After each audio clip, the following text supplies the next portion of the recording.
I want to bring up a couple of co-hosts that grew up Giants fans. Our first person to bring up played for the New York Giants. He won a Super Bowl for the Giants. From Hillsborough, New Jersey, please welcome Sean O'Hara.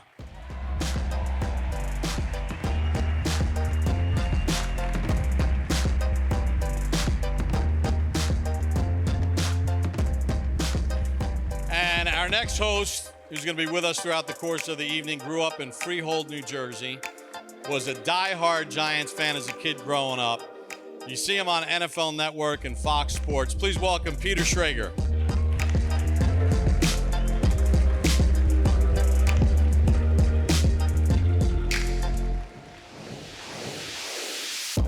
Sean, you played your college football at Rutgers. You grew up in New Jersey. What's your first and best memory as a kid as a Giants fan?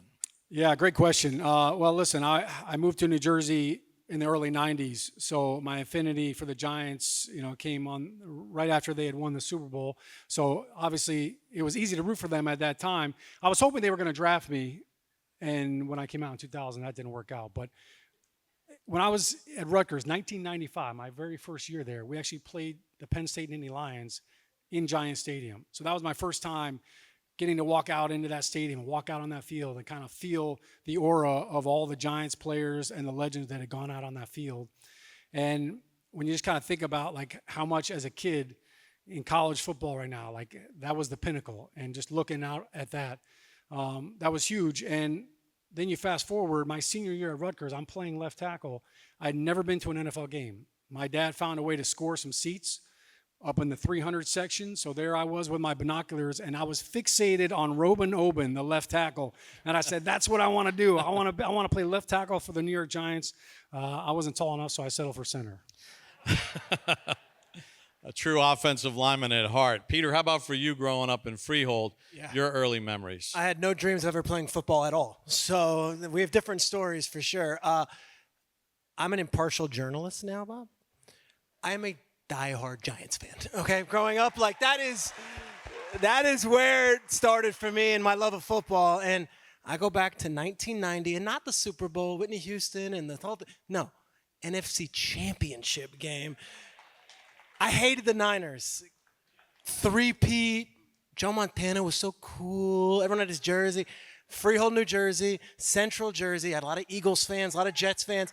I was a Giant fan. And when Gary Reasons has the fake punt, and we have a chance, then the Eric Howard play, and then Matt Barr hits that field goal, I was running around my living room of my house on 15 Crosswicks Road, Freehold, New Jersey, like a madman. And it was kismet. That was love. And Giants, that's where it's at. And, of course, they go on to win the Super Bowl. And so that's my earliest memory.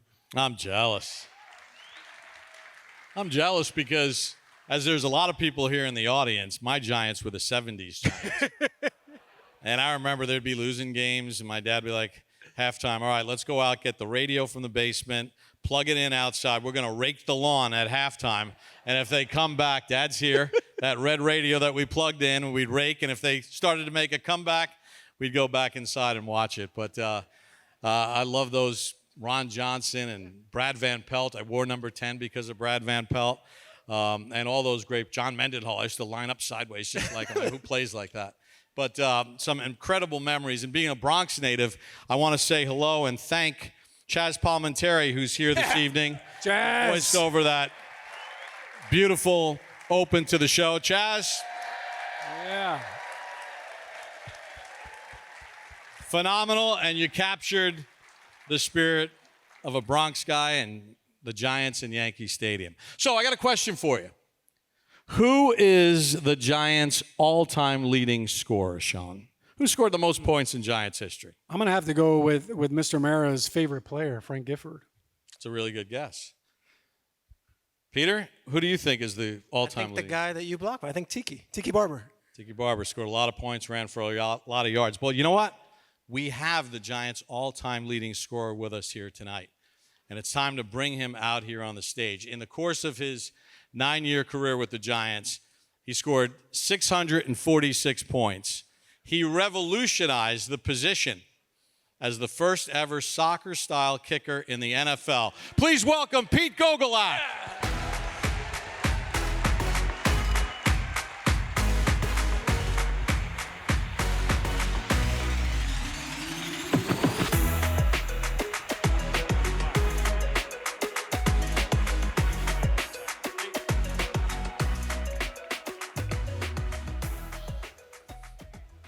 Pete, you come to the United States, you go to Cornell. I'm sure football wasn't the thing you were thinking about when you were growing up. I don't think anybody was alive here when I played. But Oh, there are. this guy. But listen, here's the guy who has never seen an American football game up till age 15. Was born in Eastern Europe, came to this great country, and the first time, never even heard of American football. I turned the TV on, and I saw Lou Groza kicking straight on with his toe. And I said to my father, what a funny way to kick a football. So I just kind of became obsessed, and I know I could do this, and it's an easier way to approach and hit the ball, and I think I should have patented it because everybody else is doing it. When you did come to the Giants, so you came from the AFL. What are your memories of coming over to the Giants and walking into that building for the first time? Well, it's a fabulous organization. I mean, as a high school player, went to high school in upstate New York. I always watched the Giants, and even when I played for Buffalo, it was a pretty good team, and the old AFL. It was my dream was someday I'll play for the Giants, and here is the oldest guy here, the oldest player. Actually, Bill Parcells is my age, really. Yeah. And it's a Giant family, and it's wonderful to be here. So it was great to play for the Giants and be in New York City. I mean, that's a dream of any player. Special teams is obviously a big part of the game, but people kind of, they lose track of who the snapper is and who the holder is, right? They're watching you kick. We call that the battery. Who is your long snapper and who is the best holder you ever kicked for? Actually, the Giant has so many people, so many players keep coming and going. So, yeah. So, and actually, Frank Tarkin was a pretty good holder, but he said, I really don't want to hold for you because I was still thinking of the previous play that I missed. So I always had somebody from the bench, and Tommy Blanchard, a punter, was an excellent holder. And every time I missed, I said, it's the holder's fault. Just in wrapping up, Pete, I want to mention Homer Jones because you invented the soccer-style kick. He invented the spike. And for his career, think about this. He averaged 22 yards a catch for his entire career. He's a big guy, too. Dynamic player. Dynamic player. Went to Pro Bowls and was absolutely spectacular. What are your memories of? Well, but let me say this. The kicking game is so good today. So many great kickers.